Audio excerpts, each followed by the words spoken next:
Hey guys, it's time once again for us to have a little moment with Jesus this week. During the month of September, we are going to be focusing on the kingdom of heaven and all the different times that Jesus, while he walked this earth, talked about the kingdom of heaven.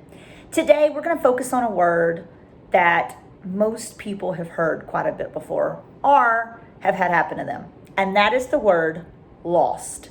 L-O-S-T, lost. Now, I pride myself on being someone who keeps up with my things. I have a pretty organized house. I was the little girl who would get up at night if my room wasn't clean, and I would clean it because I couldn't sleep without it all being in perfect order. My mom used to do the opposite of what parents do. Instead of telling me to clean my room, my mom had to tell me to go to bed without cleaning my room because I would want to clean it before I went to bed each night. It's a weird thing I have, I know. I thought about the word lost, and I thought about times in my life where I have lost things. Now, there's not very many things I've lost except maybe my sanity. Sometimes I can be a little crazy. But the word lost means when you can't find something that's important to you. And the only time in my life that I could really remember thinking about something that was lost completely that I struggled to find was money. See, when I was a teenager, I would babysit and I would work really hard taking care of kids. Now, you kids know kids can be tiring. You don't want to play all the time, or they wanted to play outside. And on one particular day, I had worked really hard to take care of a group of children. And at the end of my babysitting job, the parent had paid me $40. Now, that was a lot of money to me. I had no money. So $40 was good. And I had really earned it. Those kids had been rough that day. Well, when she handed me the money, I did not have a pocket. I didn't have a pocket in the shorts that I was wearing. So I decided that instead of just holding the money in my hand, I felt like it looked rude for me just to hold that money. Like I was so happy to have it. I decided just to fold it up, and I stuck it right on the edge of my shorts that I was wearing. And my shorts were pretty tight enough to where it would hold on to that $40, no problem. I finished talking to the family, and then I got in the car and I headed home. Now, by the time I drove back to my house where I lived with my parents and my brother and my cousin, I realized really quick that I needed to use the restroom. And so I ran into my house, I ran to the bathroom as fast as I could, and as I got up to hit the flush on the toilet, you guessed it, there went that $40. It was turning in that toilet, and there was no way I was ever going to be able to grab it, even if I was not grossed out by putting my hand in a toilet to grab my lost $40.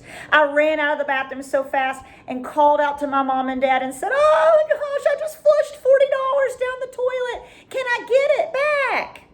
And they said, "No, not really. Sorry about that." And I was devastated because you see, in my mind, I had already spent that $40. I already knew what I was going to use it for, and now it was gone. I was so upset. And all I wanted was that $40. So they did finally say, well, there's one thing you could do. You could go out and look in the tank. We had a septic tank. And they said, if you want, if you see it float by out there, you may be able to grab it with a stick or something.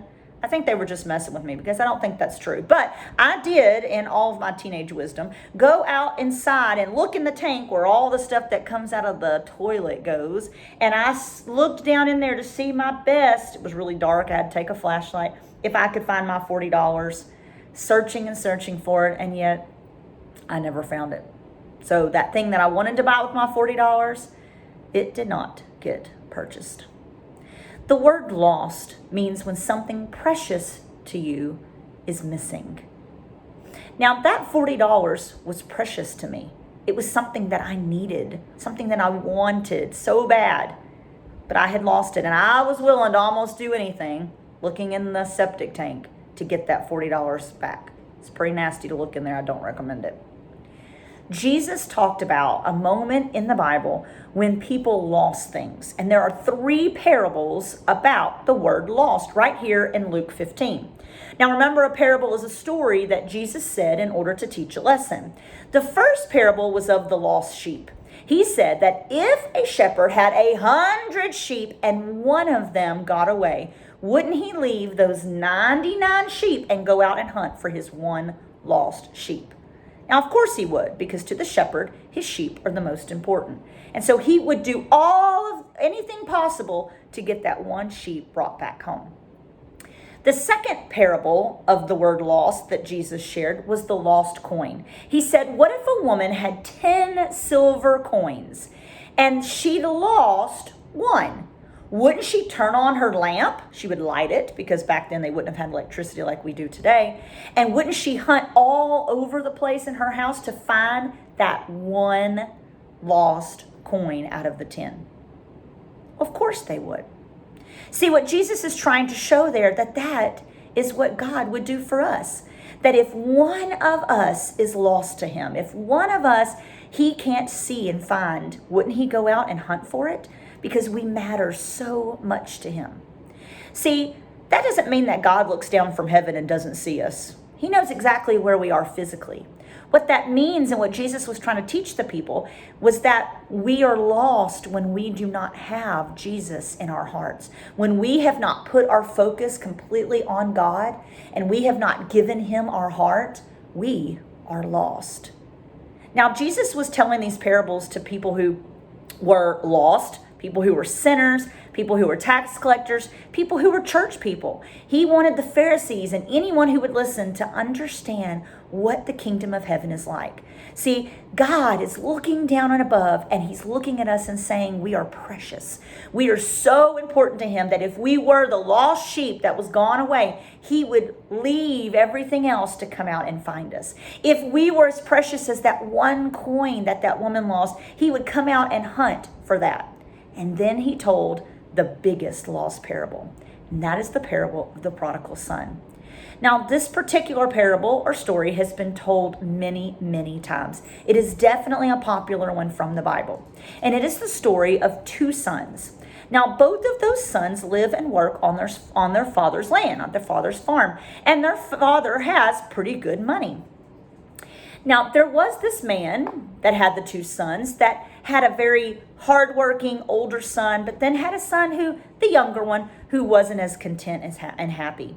So he went to his father and asked for his inheritance. He asked for all the money that he would get at his father's death, and could he go ahead and have it and go out and start his new life. And so his father gave him half of everything he owned. And the younger son headed out into the world, and he basically wasted all of the money his father gave him. He spent it on things that were not important. He spent it on friends that he had made who saw that he had a lot of money. He probably bought fancy dinners and clothes and all sorts of things that were not important. And by the time he had used up all the money, he had no more friends. He had nothing to even eat, because he had wasted away his money instead of being smart about it, and he had spent it out in a horrible way. He even got a job feeding pigs and was willing to eat what the pigs would eat because he was so hungry.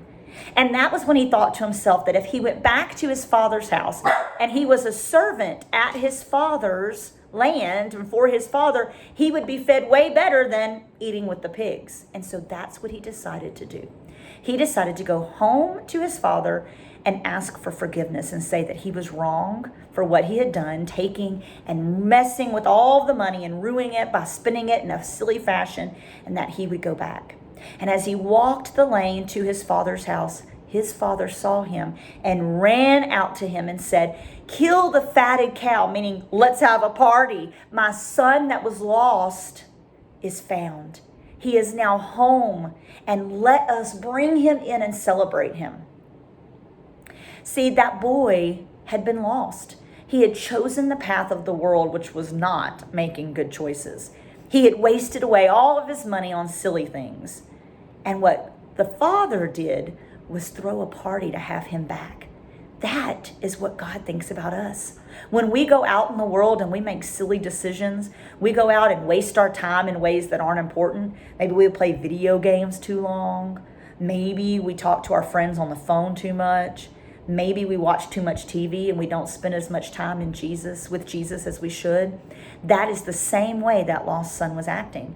Our time is what's important to God. Our hearts are what's important to God. And when we're willing to give it to him completely, we are no longer lost.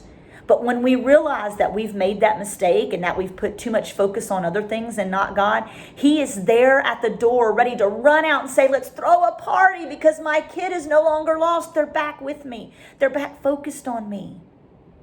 That is what the kingdom of heaven is all about us being lost, but then being found. You know what a lost and found is at school. I'm sure you've seen that before. Maybe you've lost something there and your mom or dad have told you to go dig through the lost and found and find your jacket because you left it behind at school. That's why so many times when we go to school, we write our names on everything. Now I'm seeing kids at school lose their masks or their water bottles because those are extra things they're not used to carrying around. What God looks down on us and says is that He is our shepherd. He is our Father. He loves us so much that He doesn't want us to be lost. That when we give our hearts to Him, we can be found always in His love. The kingdom of heaven is never far from us. And what Jesus was teaching in these 3 stories was that we should never worry about being lost. We should always put our focus on God, who is always going to find us. This week, think about that. Maybe you lose something this week. Maybe you lose a pencil just sitting at your desk. And when you see or think, oh man, I've lost my pencil, remember, you're never far from God. You can never be lost from Him as long as you keep your eyes straight on Him. And we will see each other again as soon as possible.